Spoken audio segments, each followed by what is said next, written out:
Welcome to the Freehof Institute of Progressive Halakhah video shiur. Who is a rabbi? Who is a cantor? Most of the synagogues that we're familiar with are led by clergy, by rabbis or cantors who were ordained. That is, they received their clergy titles upon completion of their courses at a recognized seminary or an accepted program of academic and professional training. Occasionally, however, maybe more than occasionally, a congregation's spiritual leader or leaders will be persons who are not ordained, yet nonetheless, because they are Jewishly knowledgeable or musically competent, capable of leading services, they take on the roles associated with synagogue clergy. And the congregation may sometimes even refer to them as rabbi or cantor. Or sometimes a rabbi or cantor will be ordained, but their ordination comes from a little known or lowly regarded school or yeshiva. Perhaps the individual will have what is called private ordination, ordination granted by a single rabbi or cantor, or maybe a small group of them, but not by a recognized seminary or educational program. So, our question, is such an individual who serves as a rabbi or a cantor entitled to be called rabbi or cantor?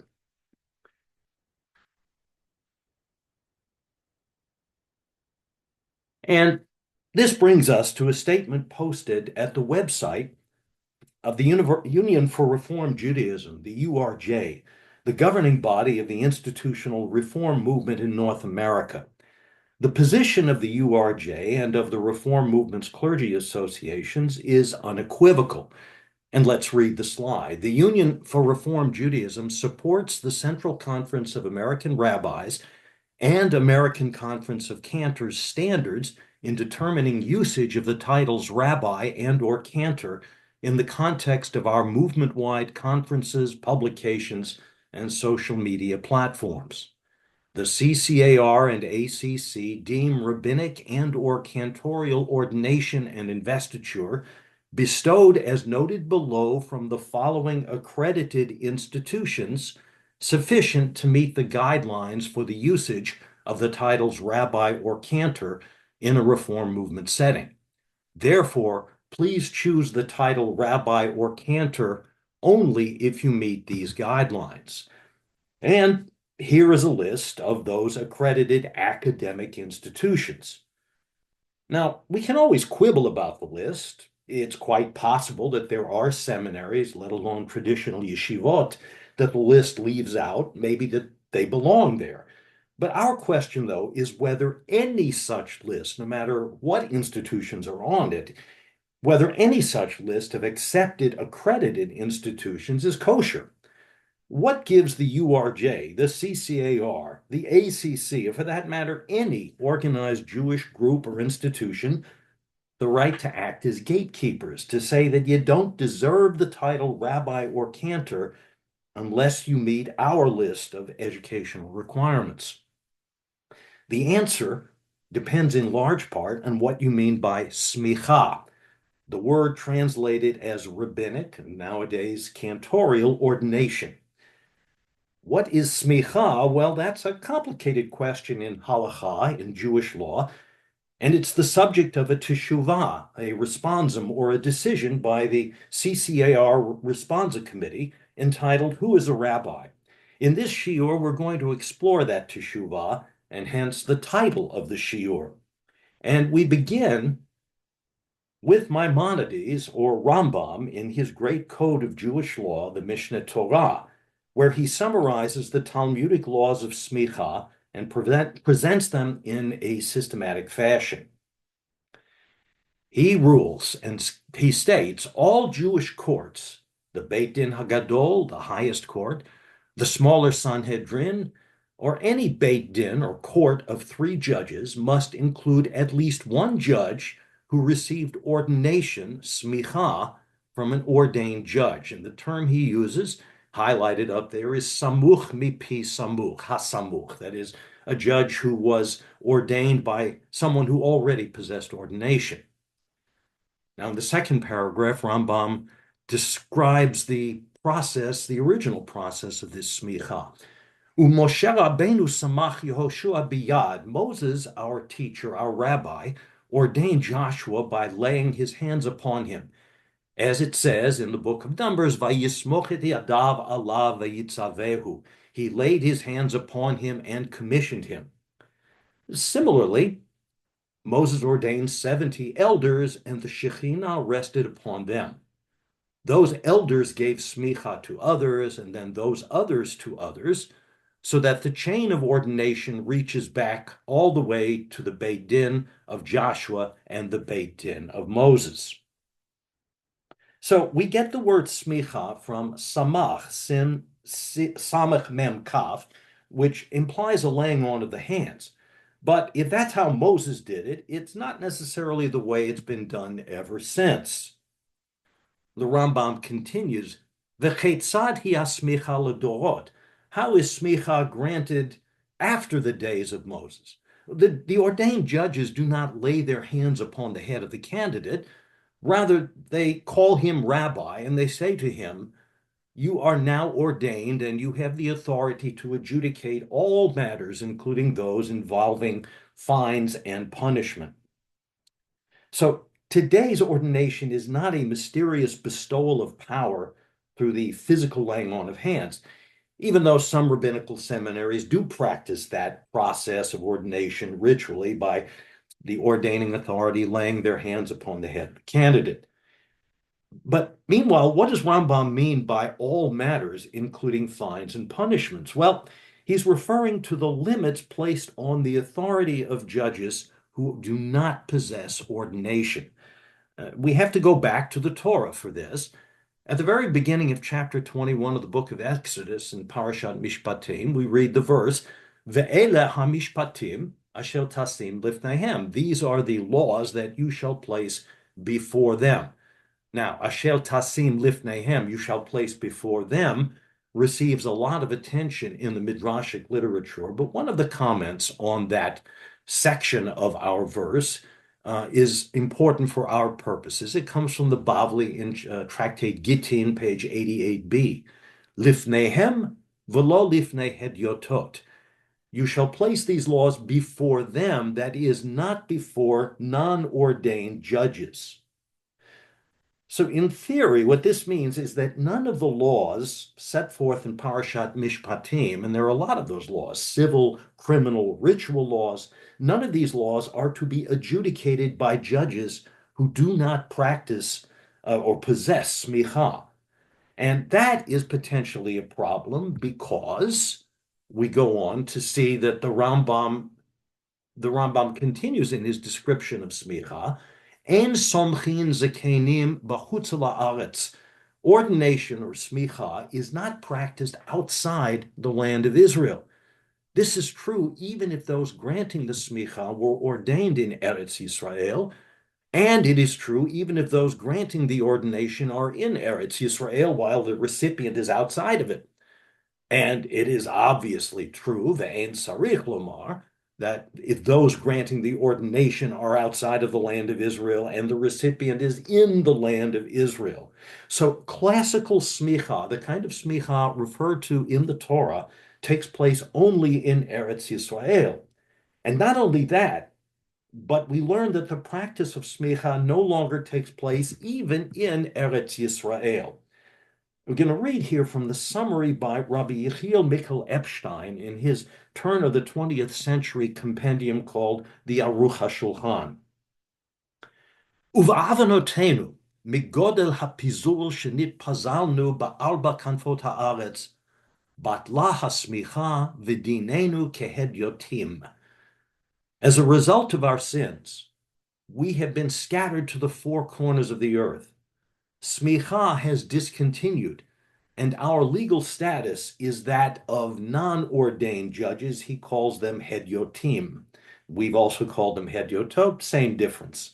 In theory, then, the entire system of law and justice contemplated by the Torah cannot function.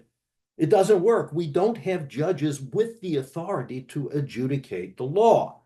But, as Rav Epstein goes on in the Aruch HaShulchan, The rabbis feared that the absence of judicial authority would lead to legal and economic chaos. I mean, think about it. If you don't have a legal system, you can't collect damages, you can't enforce contracts. The laws of hoda'ot v'halva'ot, of loans and commerce, simply cannot be adjudicated or enforced.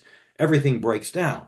So something has to happen. Thus, they, the rabbis, that is, the rabbis of the Talmudic period, declared that today we act as agents of the ordained judges of old. The Aramaic term is shlichutaihu dekamae ka'avdinan. There in the highlighted yellow in the Hebrew text. The rabbis appointed the judges today as their agents. They did so mipnei tikkun olam, because the good functioning, the proper functioning of society demanded it, so that we can operate as their agents in a limited number of cases, a limited range of cases. Now, we're leaving out a lot of detail here, but the important part for us is that the institution of smicha, going back to Moses and Joshua, that institution no longer exists. It has discontinued. We don't know exactly when the shalshelet hasmicha, the ongoing chain of ordination, stretching all the way back to Moses and Joshua, was interrupted. Maybe the end of the Amoraic, the Talmudic period, who knows? We do know that Rambam in the 12th century already speaks of smicha as something that hasn't existed for many years. On the other hand, Rabbi Yehuda ben Barzilai, who preceded Rambam, isn't so sure. And here in his Sefer Hashtarot, he says something of importance to our topic. Nowadays, Nowadays, smicha is not practiced outside the land of Israel. All right, so maybe smicha is still being practiced in his time in Eretz Yisrael. You could interpret his words that way. Or maybe he's just referring to the state of things in Talmudic times and not necessarily thinking about the practice of his own day. In any event, he seems to be the earliest authority to speak of a substitute for classical smicha.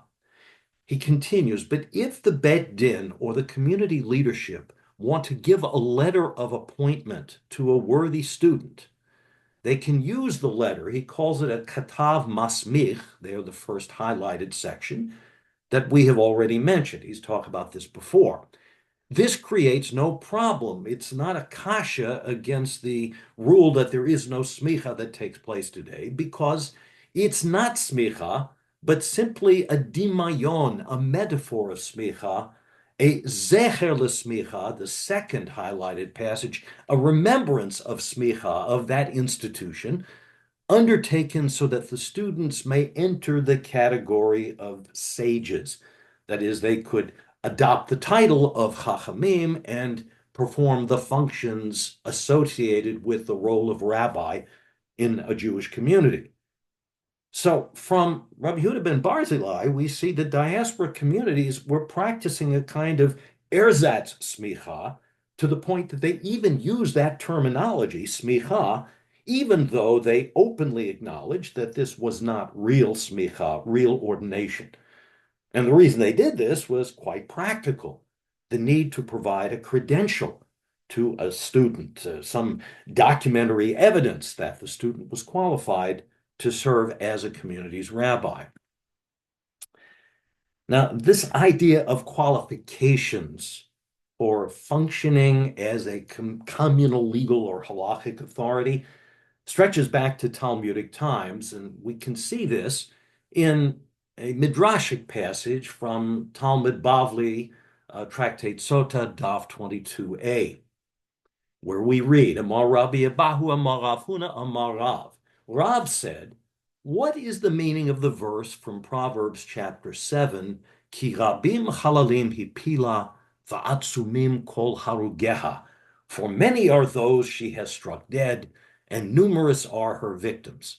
And he gives a kind of agadic interpretation of the verse. Ki rabim halalim hipila, the first phrase, many are those she has struck dead, refers to a student who has not attained competence. Shelo higia lahora'ah. You might say someone who has not yet received the degree of rabbi and yet gives halachic instruction as though he has that competence, as he has that degree. Meanwhile, the second phrase, ve'atzumim kol harugeha, and numerous are her victims, refers to the student who has attained competence, shehigia lahora'ah, and yet refuses to give instruction. The passage compares what we might call two intellectual sins. On the one hand, there is arrogance. An individual takes on the role of halachic scholar before he is qualified to do so. And on the other hand, the second sin is excessive or misplaced humility. An individual refuses to perform the role of halachic authority, even though he is qualified to do so. For our purposes, it's enough to note that the term higia lohora'ah is the halachic descriptor, the language that designates a person who is qualified, who in contemporary language has graduated from a course of rabbinic study. Now, as we see further on this slide, Rabbi Moshe Isserles connects that terminology to what we have come to call smicha. He says in his gloss in Shulchan Aruch Yoredea, עניין הסמיכות שנהגו בזמן הזה, כדי שידעו כל העם שהגיע להוראה, ומה שמורה הוא ברשות רבו הסומכו. The smichot granted these days serve to inform the public that the recipient has attained competence, that he is higia lahora'ah, taking that phrase from Talmud Sotah, and that when he issues instruction, he does so with the permission of the rabbi who has ordained him. Now that's important, Rabo HaSomcho, which suggests that smicha, ordination, is essentially a private matter.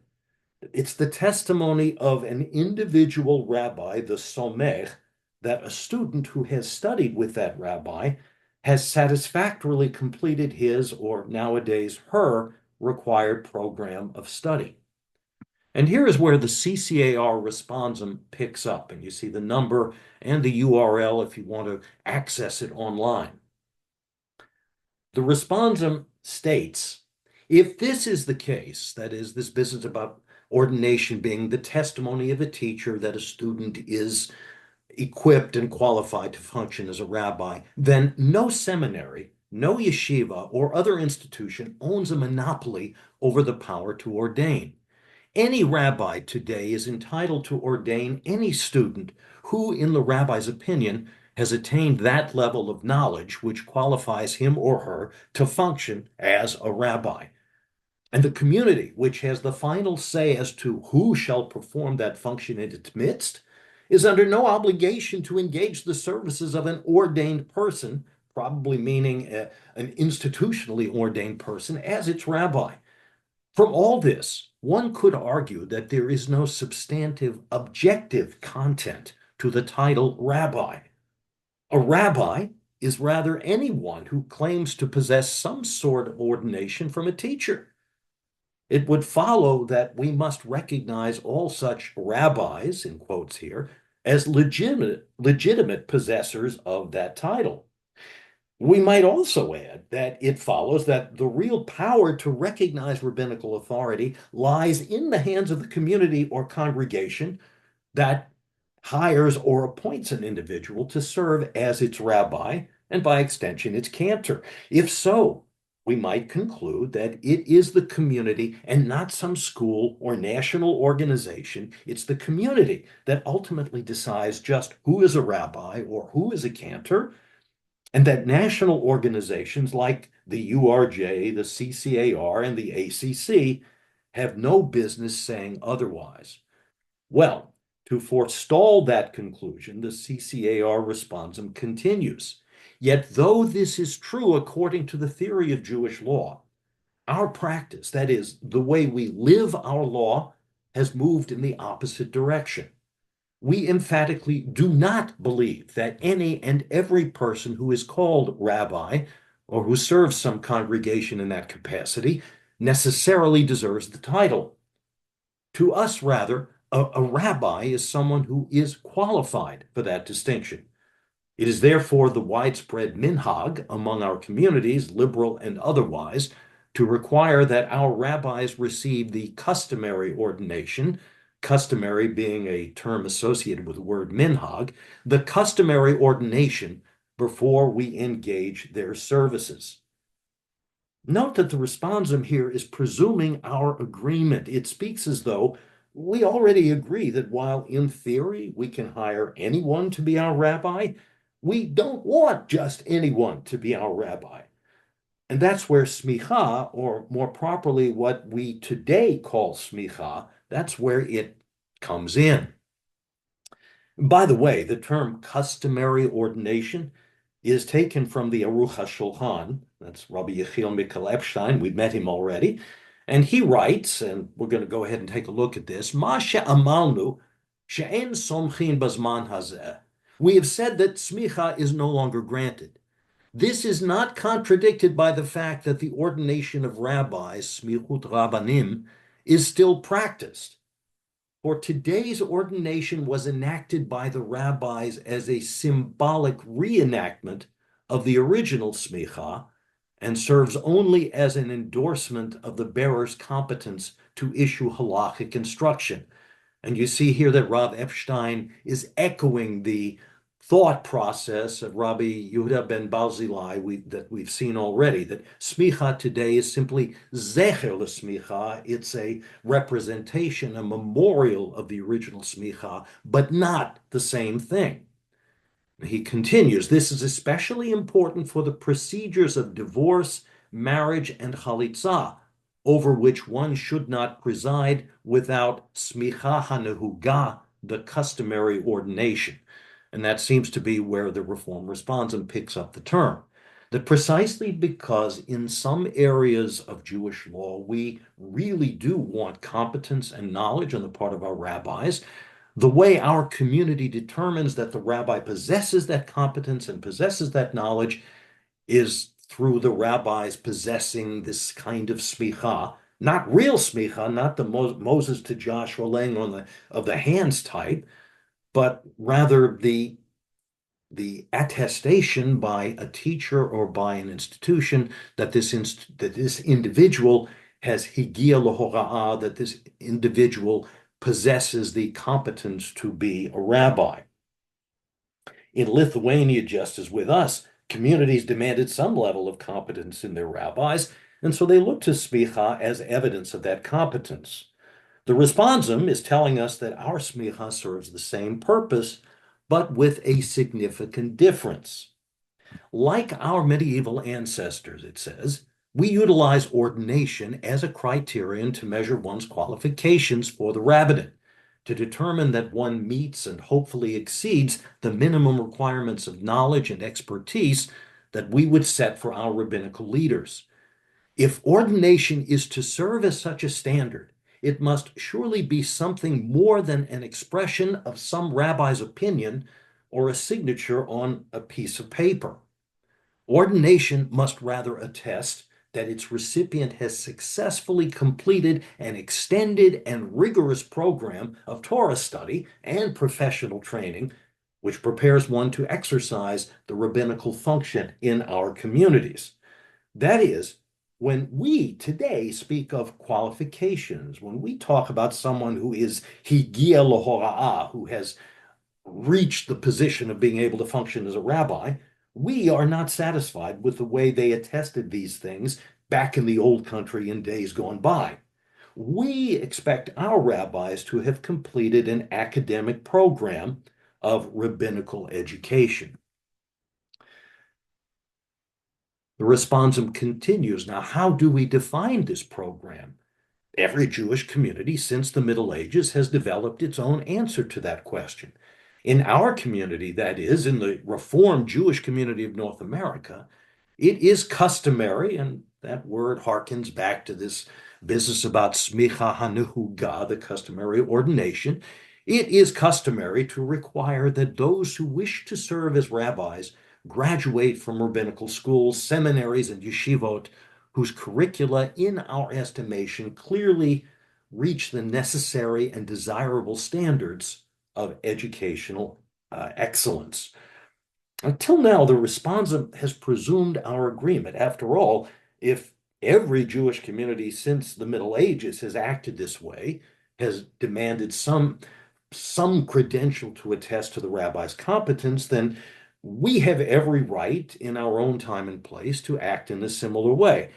Minhag or custom is an important source of Jewish law, and therefore our minhag is as legitimate as that which was the case in medieval Jewish communities. Okay. But at this point, the responsum senses that our agreement may run out because it continues. We use the phrase in our estimation, that is a program that is rigorous and that really does reach the standards of academic excellence. This phrase, in our estimation, advisedly. We know that it is difficult to define standards of educational excellence to the satisfaction of all. Indeed, our rabbinical curricula have always been the subject of much debate among practitioners and educators. We acknowledge that our seminaries are not perfect, that a seminary ordination is no ironclad guarantee that its bearer will be a brilliant scholar and an inspiring religious leader. Now, this concession is an important element of the responsum's rhetorical task or mission, because if the responsum is going to persuade us, its readers, it must respect our intelligence. It's got to acknowledge the weaker points of its argument, the points that we can readily and easily discern. Because it's obvious that recognized seminaries and their graduates are not perfect. But let's continue in the responsum where we left off. We believe, however, that as a general rule, the education provided by these schools with the scholarly resources at their command is a better preparation for the rabbinate than that afforded by lowly regarded institutions or by individual rabbis who bestow private ordination. Now, that phrase, as a general rule, is key here. We, the responsum's audience, are likely to be receptive to that argument. After all, we expect our physicians to graduate from recognized medical schools. We want our lawyers to graduate from accredited law schools. So why not our rabbis and cantors? Now, yes, there are exceptions, as the responsum has indicated. There are doctors and lawyers and rabbis and cantors who perform poorly, even though they have graduated from fine institutions. We know that, and the responsum acknowledges that we know that. What it wants to do here is to keep our attention focused upon the general rule that it presumes we accept, namely that rabbinical and cantorial education is better when it is provided by accredited academic institutions.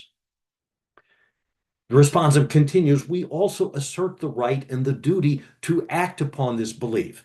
If we believe this, then we must enforce that belief. We must have the ability to act on its basis. Every profession is entitled to define its own carefully considered educational standards. Again, the responsum presumes that we agree with this.